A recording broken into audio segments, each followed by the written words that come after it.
नमस्कार दोस्तों, स्वागत है आपका अपने YouTube channel Sunil short hand में। तो आज हम लोग हिंदी में बहुत सारे शब्द टाइपिंग करते समय या लिखते समय गलती करते हैं, उसको हम लोग समझ लेते हैं। जैसे कहाँ पर ढ के नीचे बिंदी का प्रयोग होगा, कहाँ पर ढ के नीचे बिंदी का प्रयोग नहीं होगा, इस बात को हम लोग समझेंगे। तो देखिए, अगर ढ के नीचे बिंदी का प्रयोग करना है तो इसमें यही अंतर है कि इस ढ के नीचे बिंदी का प्रयोग हम प्रथम अक्षर को छोड़कर कहीं भी कर सकते हैं। यानी जब भी हम ढ शुरुआत में लिख रहे हैं तो इसके नीचे हम लोग बिंदी का प्रयोग नहीं करेंगे, यानी हमारा शब्द गलत हो जाएगा। जैसे ढक्कन लिखना है, ढक्कन, तो हम यहाँ पर नहीं बिंदी का प्रयोग कर देंगे, तो अन्यथा हमारा शब्द गलत हो जाएगा। प्रथम शब्द को छोड़कर हम इसको कहीं भी, अगर बीच में यही शब्द बीच में आता है, ढ किसी भी वाक्य के बीच में आता है, तो वहाँ पर हम लोग इसका प्रयोग, बिंदी का प्रयोग जरूर करेंगे। जैसे लिखना है बढ़ना, देखिए ब हो गया, ढ के नीचे बिंदी और प्रयोग। यानी एक बात से आप इसको ट्रिक से याद कर सकते हैं कि अगर हमको बिंदी का प्रयोग, इस बिंदी का प्रयोग करना है तो हम लोग प्रथम अक्षर पर, अगर शब्द ढ से शुरुआत हो रहा है तो उस वहाँ पर नहीं करेंगे। यही शब्द बीच में आ रहा है या लास्ट में कहीं भी आ रहा है, प्रथम अक्षर को छोड़कर कहीं भी आ जाए, तो इसके लिए हम लोग इसके नीचे बिंदी का प्रयोग करते हैं। अगर अब इस ढ का प्रयोग, यानी ई ढ जब भी शुरुआत होगा, इसके शुरू में इसके नीचे बिंदी का प्रयोग नहीं होता है। जैसे ढक्कन लिख लिए, ढलान, ऐसा नहीं कि ढ के नीचे बिंदी का प्रयोग कर दीजिए, नहीं। जब भी बिंदी का प्रयोग होगा तो इस शब्द हमेशा बीच में ही आएगा, इस बात को आप हमेशा याद रखिएगा। देखिए, उसी प्रकार से समझ लेते हैं कि कहाँ ड के नीचे बिंदी का प्रयोग होगा और कहाँ पर ड के नीचे बिंदी का प्रयोग नहीं होगा। तो इसको समझने के लिए एक ही बात आप हमेशा याद रखिए कि ड के नीचे बिंदु का प्रयोग हमेशा मध्य या अंत में होगा। ड के नीचे बिंदु का प्रयोग हमेशा मध्य या अंत में होगा। इसका प्रयोग हमेशा शुरू में करना चाहिए, यानी इस ड का प्रयोग हमेशा शुरू में करना चाहिए, शुरू में करना चाहिए। और इस ड का प्रयोग हमेशा बीच में, यानी बीच में करें, यानी प्रथम शब्द को छोड़कर इसका प्रयोग कहीं भी कर सकते हैं। इसका जब भी हम इस ड का प्रयोग करेंगे तो हमेशा शुरू में करेंगे। जैसे देखिए, इस शब्द का एग्जाम्पल देख लेते हैं। जैसे भड़क लिखना है, भड़क, तो क्या बोलें कि इसका प्रयोग हमेशा बीच में करेंगे, तो बीच में आया ड आया, तो इसके नीचे अंग का प्रयोग कर दिए हैं। अब उसके पास देखिए जड़त्व लिखना है, तो ज के नीचे बिंदु त व। अब तो आपको क्लियर हो गया होगा। अगर यही हमको जैसे डकार लिखना है, डकार हो गया, तो आपका कन्फ्यूजन दूर हो गया होगा कहाँ हमको ढ के नीचे बिंदी का प्रयोग करना है, कहाँ ढ के नीचे बिंदी का प्रयोग नहीं करना। तो देखिए, तो जब भी शब्द अगर ड शुरू में आ रहा है तो इसके नीचे हम बिंदी का प्रयोग नहीं करेंगे। अगर यही ड बीच में आ रहा है तो इसके लिए हम बिंदी का प्रयोग करेंगे। देखिए और समझ लेते हैं, इस स का प्रयोग कहाँ पर होगा, तो ट वर्ग के पूर्व में हमेशा इस स का प्रयोग होता है। ट वर्ग के पूर्व में, ट वर्ग के पूर्व में हमेशा इस स का प्रयोग होगा। जैसे लिखना है विशिष्ट, विशिष्ट, ट आया तो ट के पूर्व में हमेशा इस ट का प्रयोग हुआ। सोडास लिखना है, टो डा स, तो यहाँ पर ड आया है तो इसलिए यहाँ पर इस स का प्रयोग हुआ है। कष्ट लिखना है, तो देखिए इस स का प्रयोग हुआ। यानी ट वर्ग के पूर्व में हमेशा इस स का प्रयोग होगा, आप इसको याद कर लीजिए। देखिए, जो ऋषि वाला ऋषि लिखते हैं, अगर जहाँ भी री आया उसमें हमेशा इसी स का प्रयोग होगा। जैसे क में री आ रहा है, क्री, तो सी, कृषि हो गया। जैसे वृष्टि लिखना है, तो ब में री की मात्रा है तो ब्री स टी, वृष्टि हो गया। त्री सी, तो देखिए री की मात्रा आ रहा है, तो जहाँ भी री की मात्रा आएगा वहाँ पर हम लोग इस स का प्रयोग करेंगे। तो हम देख लेते हैं कि अब तालाबे स का प्रयोग कहाँ पर करेंगे। तो देखिए, च वर्ग रहने पर हमेशा, अगर च वर्ग का कोई भी शब्द है, च, छ, ज, झ और इय है, तो उसके लिए हम तालाबे स का प्रयोग करेंगे। तो देखिए जैसे लिखना है निश्चित लिखना है तो नी हो गया ची त। तो देखिए यहाँ पर च वर्ग का शब्द आया है तो यहाँ पर तालाबे स का प्रयोग कर लिए हैं। जैसे निश्चल लिखना है नि स निश्चल, तो निश्चल हो गया। तो देखिए च वर्ग का शब्द यहाँ पर आया है तो इसके लिए हम लोग इस शब्द का प्रयोग कर लिए हैं। यानी आप समझ गए कि जहाँ भी आगे च वर्ग रहने पर हमेशा स वर्ग का प्रयोग होता है, इस स का प्रयोग होगा हमेशा।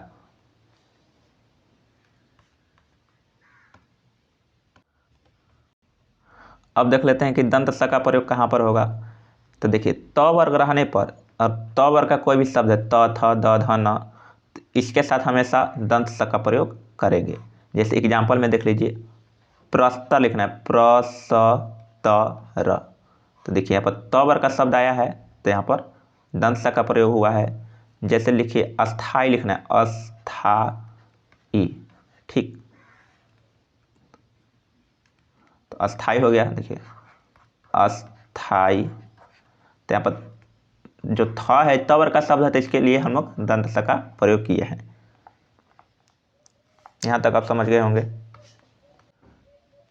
जैसे देखिए हिंदी में कुछ महत्वपूर्ण शब्द है जहाँ हम लिखते समय बार बार गलती करते हैं।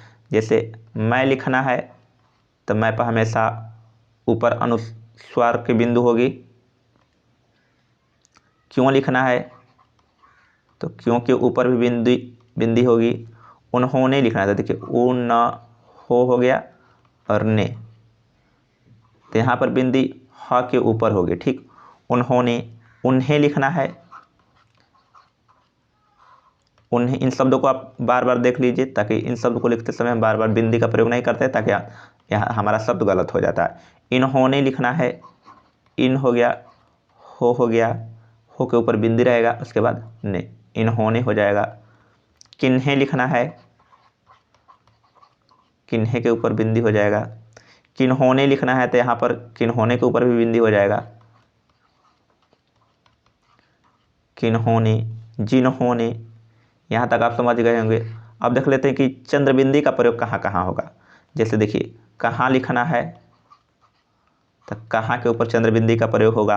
आंगन लिखना है तो आ के ऊपर चंद्रबिंदी का प्रयोग होगा। अंगना लिखना है तो अंगना के ऊपर चंद्रबिंदी का प्रयोग होगा। जहाँ लिखना है तो जहाँ के ऊपर भी चंद्रबिंदी का प्रयोग होगा। गांधी लिखना है उसके ऊपर भी चंद्रबिंदी का प्रयोग होगा। आंधी लिखना है, कांख लिखना है, माद लिखना है, नाद लिखना है, बांध लिखना है, उस सभी शब्द के ऊपर चंद्रबिंदी का प्रयोग होगा।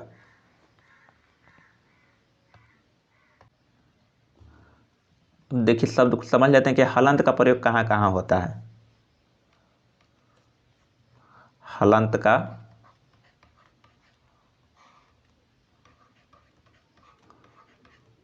प्रयोग, तो किस शब्द के नीचे हम हलंत का प्रयोग करेंगे, किस शब्द के नीचे हलंत का प्रयोग नहीं करेंगे। जैसे देखिए मान, वान, हान, प्रत्ययान्त शब्दों में हलंत का प्रयोग अवश्य होना चाहिए। यानी जहाँ जिस भी शब्द के लास्ट में मान आता है, वान आता है और हान आता है, उस शब्द के प्रत्यय यानी जो शब्द पीछे जुड़ता है उसको प्रत्यय बोलते हैं। तो इसमें हम लोग हलंत का प्रयोग करेंगे। मान के पीछे, वान के पीछे, हान के पीछे। जैसे एग्जाम्पल देखिए श्रीमान लिखना है तो श्री हो गया मान, तो मान हमारा प्रत्यय शब्द है जो कि पीछे जुड़ रहा है तो हम लोग हलंत का प्रयोग करेंगे। जैसे आयुष्मान लिखना है, देखिए आयुष्मान हो गया, तो यहाँ पर भी मान हमारा शब्द के पीछे आ रहा था, यहाँ पर हम न के नीचे हलंत का प्रयोग करेंगे। जैसे महान लिखना है तो यहाँ पर हान आया है, यहाँ पर भी देखिए हान आया तो इसके नीचे हम लोग हलंत का प्रयोग करेंगे। विद्वान लिखना है तो यहाँ पर भी हम लोग हलंत का प्रयोग करेंगे।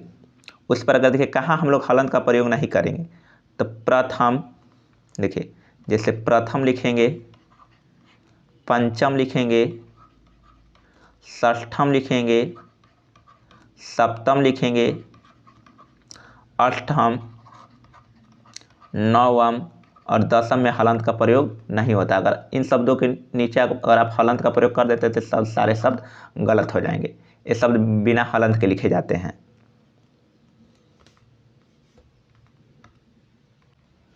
देखिए, जिस भी शब्द के नीचे बोले, जिस भी शब्द के लास्ट में तम आए या उत की मात्रा आए या त का प्रयोग हो तो उसके नीचे हम लोग हलंत का प्रयोग करेंगे।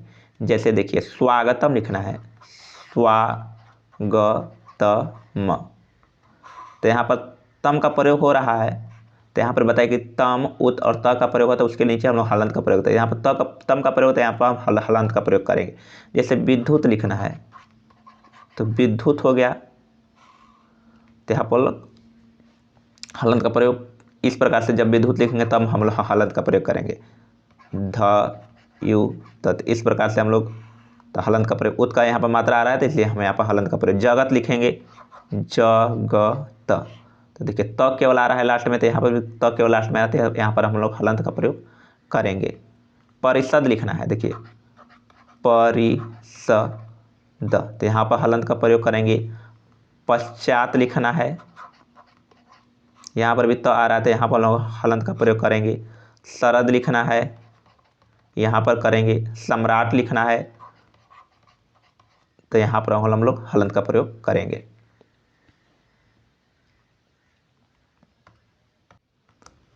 जैसे देखिए, कुछ शुद्ध और अशुद्ध शब्द को देख लेते हैं जहाँ हम बार बार गलती करते हैं। जैसे देखिए, अनधिकार लिखना होता, अनधिकार नहीं होता, अन हो गया, धी कार, अंधिकार होता है, ठीक। कुछ लोग अनाधिकार कर दें, गलत हो जाएगा। अतियुक्ति होता, अ आधा त युक्ति, अतियुक्ति होता है शब्द। जात्याभिमान होता है, जात्याभिमान, देखिए जातय, यहाँ पर पाई में ही पढ़िएगा न तो गलत हो जाएगा। भी जात्याभिमान होता है।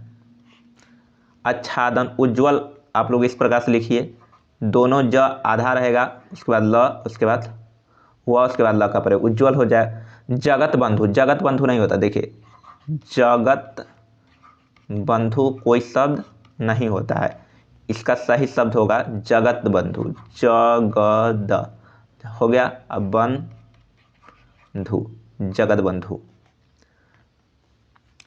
अत्यधिक होता है, अत्याधिक नहीं होता, उपरोक्त कोई शब्द नहीं होता, देखिए उपरोक्त, ये गलत शब्द है, इसका सही उपरयुक्त होता है, ये सही शब्द है। जगरनाथ कोई शब्द नहीं होता है, जगरनाथ गलत शब्द है, इसके लिए हम सही पढ़ेंगे, जग हो गया नाथ, जगन्नाथ।